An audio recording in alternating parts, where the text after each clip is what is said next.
శ్రీ గురుభ్యో నమః. చిన్ననాటి చందమామ కథలకు స్వాగతం. ఈనాటి కథ శీర్షిక వెర్రి వెంకన్న. పూర్వం గౌరయ్యపాలెం అనే గ్రామంలో వీరయ్య అనే ఒక అతను ఉండేవాడు. అతడు తల్లిదండ్రులు లేని ఒక పిల్లవాడిని చేరదీసి పెంచుకుంటుండేవాడు. ఆ పిల్లవాడి పేరు వెంకన్న. వెంకన్న పాపం వట్టి వెర్రిబాగులవాడు. వీరన్న తన ఇంట్లో పనిపాట్లన్నీ వెంకన్న చేత చేయించుకునేవాడు. ఒక రోజున వీరన్న భార్య అయిన వీరమ్మ వెంకన్నని బజారుకు పోయి ఒక 100 మామిడి పళ్ళు పట్టుకురమ్మంది. వెంకన్న మామిడి పళ్ళు కొనుక్కుని కొట్టువాడిచ్చిన రసీదును కూడా బుట్టలోనే పెట్టుకుని ఇంటికి వస్తున్నాడు. కొంత దూరం వచ్చేసరికి వాడికి ఆ పళ్ళల్లో ఒక పండు తినాలని నోరూరింది. వెంటనే ఒక పండు తీసుకుని ఇన్ని పళ్ళల్లో ఒక పండు తగ్గితే మా వీరమ్మ గారికి ఎలా తెలుస్తుంది అనుకుని తిని మిగతా పళ్ళు తెచ్చి వీరమ్మకిచ్చాడు. వీరమ్మ పళ్ళు లెక్కబెట్టి చూసుకుంది. ఒక పండు తగ్గింది. నువ్వేమన్నా కాజేసి తిన్నావేరా అని అడిగింది. నేను ఒక పండు తిన్నమాట నిజమే కానియండి, మరి మీకెలా తెలిసిందండి అని అడిగాడు వెంకన్న. ఎలా తెలిసిందేమిట్రా నీ మొహం, రసీదే చెబుతుంది పో, ఇక ముందెప్పుడు దొంగతనం చేయకని చివాట్లు పెట్టింది. మరి కొన్ని రోజులు గడిచాయి. వీరమ్మ మళ్ళీ వెంకన్నను బజారుకు పంపించింది పళ్ళు తీసుకురమ్మని. వెంకన్న పళ్ళు కొనుక్కుని తిరిగి వస్తూ ఇలా అనుకున్నాడు. క్రిందటిసారి రసీదు బుట్టలో ఉండటాన నేను ఒక పండు తిన్న సంగతి రసీదు చూసి వీరమ్మ గారితో చెప్పింది. ఈసారి దీన్ని మట్టిలో పూడ్చిపెట్టి అది చూడకుండా తింటాను. అలా అనుకున్న వెంకన్న కొట్టువాడిచ్చిన రసీదు మట్టిలో పాతిపెట్టి దాని మీద తన కాలుతో మూసిపెట్టి బుట్టలో 2 పండ్లు గబగబా తిని తర్వాత రసీదు తీసుకుని మిగతా పళ్లతో ఇంటికొచ్చాడు. వీరమ్మ మళ్ళీ రసీదు ప్రకారం పళ్ళని లెక్కబెట్టింది. 2 తక్కువైనాయి. ఏరా వెధవా, ఈసారి కూడా కాజేసి తిన్నావా ఏమిటి, 2 పళ్ళు తక్కువయ్యాయి అని అడిగింది. వెంకన్న తెల్లబోయి, అమ్మగారు, సగం దూరం వచ్చేసరికి ఆకలి వేసిందండి, అంచేత 2 పళ్ళు తిన్నాను. అది సరేగాని అండి, నేను రసీదు మట్టిలో కప్పిపెట్టి అది చూడకుండా తిన్నాను కదా, ఈసారి మీకు ఎలా తెలిసిందండి అని అడిగాడు అమాయకంగా. ఓరి వెర్రి వెధవా, ఈసారి రసీదే చెప్పిందిరా అని వీరమ్మ ఇక నుంచి నిన్ను బజారుకి పంపన్లే, ఇంట్లో పనులే చూసుకుంటూ అఘోరించు అని కసిరింది. ఇలా ఉంటుండగా ఒక రోజున వీరమ్మ వెంకన్నని పిలిచి, ఒరేయ్, మన ఇంటి చుట్టూ ఒక మాయదారి పిల్లి తిరుగుతూ ఉంది. మన కోడిని, ఆ కోడి పిల్లల్ని అది ఎత్తుకుపోకుండా జాగ్రత్తగా చూస్తూ ఉండు అని చెప్పింది. వెంకన్న సరేనని తల ఊపి ఆ రోజల్లా జాగ్రత్తగా కోడిని దాని పిల్లల్ని చూస్తూ ఉన్నాడు. కానీ ఆ రాత్రి నిద్ర వచ్చే వేళకి కోడి పిల్లలన్నింటినీ కాళ్ళకి కలిపి ఒక తాడు కట్టి ఆ తాడుని తను పడుకున్న మంచం కోటికి కట్టి నిశ్చింతగా నిద్రపోయాడు. ఒక రాత్రి వేళకి పిల్లి వచ్చి ఆ తాడు కాస్త కొరికి కోడి పిల్లల్ని ఎత్తుకుపోయింది. తెల్లవారి వీరమ్మ లేచి చూసుకుంటే కోడి పిల్లలు లేవు. ఏరా వెంక, కోడి పిల్లలేవిరా అని అడిగింది. ఏమోనండి, రాత్రి పడుకోయేటప్పుడు ఒకదానికొకటి కాళ్ళని కలిపి ఓ తాడు కట్టి నా మంచానికి కట్టాను, మరి పిల్లి ఎత్తుకుపోయిందో ఏమో అన్నాడు. ఓరి నీ తెలివి మండా, తాడు కట్టినంత మాత్రాన పిల్లి ఎత్తుకుపోకుండా ఉంటుందనుకున్నావంట్రా అని మళ్ళీ చివాట్లు పెట్టింది. అలాగే వెంకన్న ఎప్పుడు ఏదో తెలివి తక్కువ పని చేస్తూ ఎప్పుడు వీరమ్మ చేతిలో చివాట్లు తింటూ ఉండేవాడు. అప్పుడప్పుడు దేహశుద్ధి కూడా జరుగుతూ ఉండేది. మరి కొన్నాళ్ళు గడిచాయి. వీరమ్మ కడుపుతో ఉన్నది. ఆమె పుట్టింటి వాళ్ళు చూడాలని చెప్పి ఆమెకి ఒక బుట్టెడు సున్నుండలు, ఒక బుట్టెడు చలివిడి పంపారు.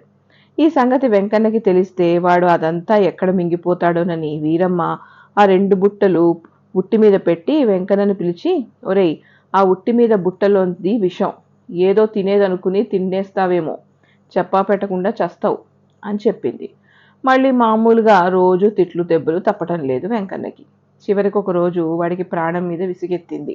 ఇలా బ్రతకడం కంటే చావటం మంచిదనుకుని అమ్మగారు ఉట్టి మీద విషం ఉండాలని చెప్పారు కదా, అది కాస్త తినేశానంటే ఇవాటితో నాకు ఈ బాధలు తప్పుతాయి అనుకున్నాడు.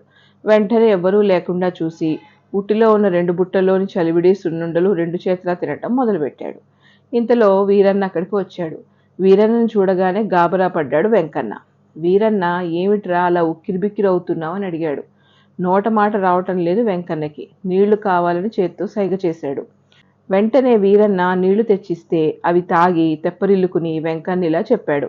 ఏం లేదండి, నా బ్రతుకు రోజురోజుకి అధ్వాన్నం అయిపోతోంది. ఏ రోజు తిట్లు తినంది లేదు, అంచేత ప్రాణం మీద విసిగెత్తి చద్దామనిపించింది. ఉట్టి మీద విషం ఉందని అమ్మగారు చెప్పారు. చావటానికని ఆ విషమంతా ఇప్పుడే తినేశా. వీరన్నకి ఏమీ అర్థం కాలేదు. వెంటనే భార్యని పిలిచి, ఏమే, ఉట్టి మీద విషం ఉందని చెప్పావేమిటి అని అడిగాడు. వెంటనే వీరమ్మ ఉట్టికేసి చూస్తే అక్కడే ఉంది. ఖాళీ బుట్టలు 2 ఉట్టి కింద పడి ఉన్నాయి. ఓరి నీ కడుపుడక, నీతో ఏది చెప్పినా చావుగానే ఉందిరా అని ఆవిడ జరిగిందంతా భర్తతో చెప్పింది. అంతా తెలుసుకుని వీరన్న కడుపు చెక్కలయ్యేటట్టు నవ్వాడు. మరికొన్నాళ్లు గడిచాయి. వీరన్న కొడుకు పెళ్లి. వీరన్న తన చుట్టాపట్టాలతో రెండెడ్ల బండి మీద పెళ్లి కూతురి వారి ఊరికి రాత్రి భోజనాలయ్యాక బయలుదేరాడు. వెంకన్న కూడా బయలుదేరాడు. ఇప్పుడు వీరన్న వెంకన్నని పిలిచి, ఒరేయ్, నువ్వు బళ్ళ వెనకాలే నడుస్తూ ఉండు. ఏ బండిలోంచి కూడా ఒక్క పూచిక పుల్ల కింద పడకుండా 1000 కళ్ళతో చూస్తూ ఉండాలి సుమా అని చెప్పాడు. వెంకన్న సరేనన్నాడు. బళ్లలో అంతా గాఢనిద్రలు పోయారు. వెంకన్న మాత్రం బళ్ళ వెంట నడుస్తూ వస్తున్నాడు. ఇంతలో ఒక బండికి కట్టిన ఎద్దు పేడ వేసింది. వెంకన్న ఆ చీకట్లో అది పేడకడని తెలియక దాన్ని ఎత్తి జాగ్రత్తగా బండిలో నిద్రపోతున్న వారి తలల కింద పెట్టి తిరిగి బళ్ళ వెంట నడుస్తున్నాడు. మరి కాసేపటికి మరో బండి ఎద్దులు పేడకళ్ళు వేసినాయి. వాటిని కూడా ఎంతో జాగ్రత్తగా ఎత్తి బండిలో నిద్రపోతున్న వాళ్ళ తలల కింద పెట్టాడు. ఈ విధంగా ఏ బండి ఎద్దులు పేడకడు వేసినా అది ఎత్తి బండిలో పడుకున్న వాళ్ళ తలల కింద పెడుతూ వచ్చాడు. తెల్లవారేసరికి అంతా లేచారు. ఒకరినొకరు చూచుకున్నారు. నీ తలకి పేడ ఎలా అంటిందంటే నీ తలకి ఎలా అంటిందని ఒకరినొకరు ప్రశ్నించుకున్నారు. ఆఖరికి వెంకన్నని పిలిచి అడిగారు. వీరన్న గారు చెప్పినట్టే చేశాను. ఒక్క పూచిక పుల్ల కూడా కింద పడకుండా చూస్తున్నాను. అలాగే చేశాను అన్నాడు. ఓరి వెర్రి వెదవా, నీ తెలివికి తెల్లారినట్టే ఉంది. అసలు నిన్ను మాతో తీసుకురావడమే మా పొరపాటయింది అనుకుని పెళ్లివారందరూ ఊరు చేరారు. పెళ్లికొచ్చిన వారంతా చేరి వెంకన్నని కోతిని ఆడించినట్లు ఆడించారు. పెళ్లి ఆఖరు రోజున అందరితో పాటు వెంకన్నకు కూడా పెళ్లివారు కొత్త బట్టలు పెట్టారు. వెంకన్న ఆ బట్టలు కట్టుకుని అక్కడ ఒక నిలువుటద్దం ఉంటే దాంట్లో చూసుకున్నాడు. తన మామూలు వెర్రి మొహానికి ఇప్పుడు అద్దంలో కనపడుతున్న మొహానికి తేడా కనిపించింది. ఇంకేముంది, తల్లి తండ్రి లేని వెంకన్నని ఎక్కడో వదిలి వీడినెవడినో కొత్త మొహాన్ని ఇక్కడికి తెచ్చుకున్నారు బాబు అని రాగాలు తీయడం మొదలెట్టాడు. అది విని ఇంటిల్లిపాది వచ్చి వెంకన్న చేత ఆ బట్టలు విప్పించి మామూలు బట్టలు కట్టించి మళ్ళీ అద్దం ముందుని చూపించారు. అప్పటికి స్థిమితపడ్డాడు మన వెర్రి వెంకన్న. పెళ్ళయ్యాక మళ్ళీ ఎవరిళ్లకు వాళ్ళు చేరుకున్నారు. ఒకసారి పెళ్లి కూతురు వారి క్షేమ సమాచారాలు తీసుకురమ్మని వెంకన్నను పంపారు. వెంకన్న వచ్చేటప్పుడు వీరమ్మ ఇలా చెప్పింది. ఒరేయ్, నోటికి వచ్చిందల్లా వాగబోకు. ముక్తసరిగా 3 మాటలు మాట్లాడి వచ్చేయి అన్నది. వెంకన్న పెళ్లి కూతురు ఇల్లు చేరుకున్నాడు. వాళ్ళు వెంకన్నకి కాళ్ళు కడుక్కోవడానికి నీళ్ళిచ్చి అక్కడ మన వాళ్ళంతా క్షేమంగా ఉన్నారా అని అడిగారు. ఉన్నారు అని చెప్పాడు వెంకన్న. వర్షాలు బాగా ఉన్నాయా అని అడిగారు. ఉన్నాయి అని చెప్పాడు. పంటలు బాగా పండుతున్నాయా అన్నాడు. పండుతున్నాయి అన్నాడు. తర్వాత ప్రశ్న, మా అల్లుడు కులాసాగా ఉన్నారా అని అడిగారు. వీరమ్మ తనకి 3 మాటలంటే ఎక్కువ మాట్లాడవద్దని చెప్పింది గనక వెంకన్న 4వ ప్రశ్నకి ఏ జవాబు చెప్పకుండా బెల్లం కొట్టిన రాయిలా కూర్చున్నాడు. మా అల్లుడు కులాసాగా ఉన్నాడా అని మళ్ళీ అడిగారు. కానీ ఈసారి కూడా వెంకన్న నోరు తెరిచి జవాబు చెప్పకపోయేసరికి ఇంటిల్లిపాదికి అనుమానం వేసింది. ఒకవేళ తమ అల్లుడికి ఏమై జబ్బు చేయలేదు కదా అని. అంచేత, ఏం నాయనా మాట్లాడవేం చేత, మా అల్లుడికి ఏమైనా జబ్బుగా ఉందా అని అడిగారు. కానీ 4వ మాట మాట్లాడితే ఏం కొంప మునుగుతుందోనని వెంకన్న ఈసారి కూడా ఏ సమాధానం చెప్పలేదు. అది చూసి ఇంటిల్లిపాది ఏడుపులు పెడబొబ్బలు మొదలుపెట్టారు. వెంకన్న వాళ్లతో పాటుగా ఏడవడం మొదలుపెట్టాడు. ఇది చూసి తమ అల్లుడు చనిపోయే ఉంటాడని, అంచేత ఆ సంగతి చెప్పక వెంకన్న ఇంతసేపు ఎన్ని ప్రశ్నలు అడిగినా జవాబు చెప్పక చివరికి తమతో పాటు ఏడుస్తున్నాడని తేల్చుకున్నారు.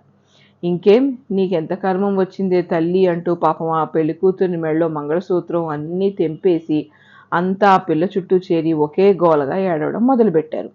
వెంకన్నకి ఇదేమీ అర్థం కాక చల్లగా మళ్ళీ తన ఊరు తిరిగి వచ్చి వీరమ్మతో జరిగిందంతా చెప్పాడు. అంతా విన్న వీరమ్మ వెంకన్న మీద మండిపడింది. ఒళ్ళు వాచేదాకా చితక్కొట్టి, ఇక నుంచి నిన్ను బయటికి పంపిస్తే ఒట్టు, ఇంట్లోనే పడి చావు అని 4 తిట్టి పెళ్లి కూతురు వారికి ఇలా జరగడానికి వెంకన్న వెర్రిబాగులతనమే కారణమని కబురు చేసింది. అది విన్న పెళ్లి కూతురు తరపు వారు కడుపు చెక్కలేటట్టు నవ్వుకున్నారు.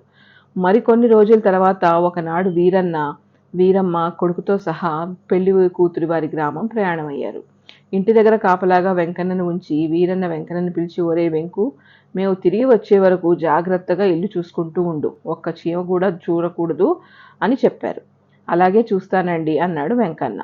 వీరన్న వాళ్ళు వెళ్ళిపోయిన మర్నాడు వెంకన్న వరండాలో పడుకుని ఉన్నాడు. ఒక గోడ మీద చీమలు బారులు తీరిపోతున్నాయి. ఒక చీమను కూడా ఇంట్లోకి చూరనివ్వకూడదని మా వీరన్న గారు అంత ఇదిగా చెప్పి వెళ్ళారు. ఇప్పుడు ఇన్ని చీమలు బారులు తీరిపోతున్నాయి, ఎలాగా అని ఆలోచించి వెంటనే వెంకన్నకు ఒక ఆలోచన వచ్చింది. లోపలికి వెళ్ళి ఆ చీమలన్నింటినీ చంపి పారేయటం మొదలెట్టాడు. కానీ ఎన్నిటిని చంపినా ఇంకా కొత్తగా చీమలు వస్తూనే ఉన్నాయి. ఇలా కాదు, ఇంటికి నిప్పంటిస్తే సరి, చీమలన్నీ ఒక్కటి కూడా లేకుండా మొత్తం చేస్తాయనుకుని ఇంటికి నిప్పంటించాడు. ఇల్లు తగలబడుతుంటే ఇంట్లో కర్ర గిర్ర చిటపట మంటలు మండి విని చీమలే అలా చిటపట మంటలు పడుతున్నాయనుకుని వెంకన్న చాలా సంతోషించాడు. ఇల్లంతా కాలి బూడిదైపోయింది. తర్వాత 2 రోజుల తర్వాత వీరన్న వాళ్ళు తిరిగి వచ్చి చూసుకుంటే ఇంకేముంది, ఇల్లంతా పూర్తిగా కాలిపోయింది. వీరన్న పట్టనేనంత కోపం వచ్చింది. వెంటనే పడుకునున్న వెంకన్నని చెడామడా తన్ని ఇలా ఎందుకు జరిగిందని అడిగాడు. వెంకన్న ఏడుస్తూ జరిగిందంతా చెప్పాడు. చీచి చండాలుడా, నువ్వు చేస్తూ వచ్చిన తప్పులకు నిన్ను ఇంతకాలం క్షమిస్తూ మా ఇంట్లో ఉంచుకోవడమే మా బుద్ధి తక్కువ.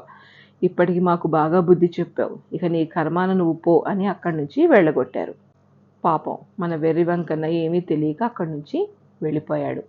ఇంతటితో ఈ కథ కంచికి, మనం ఇంటికి.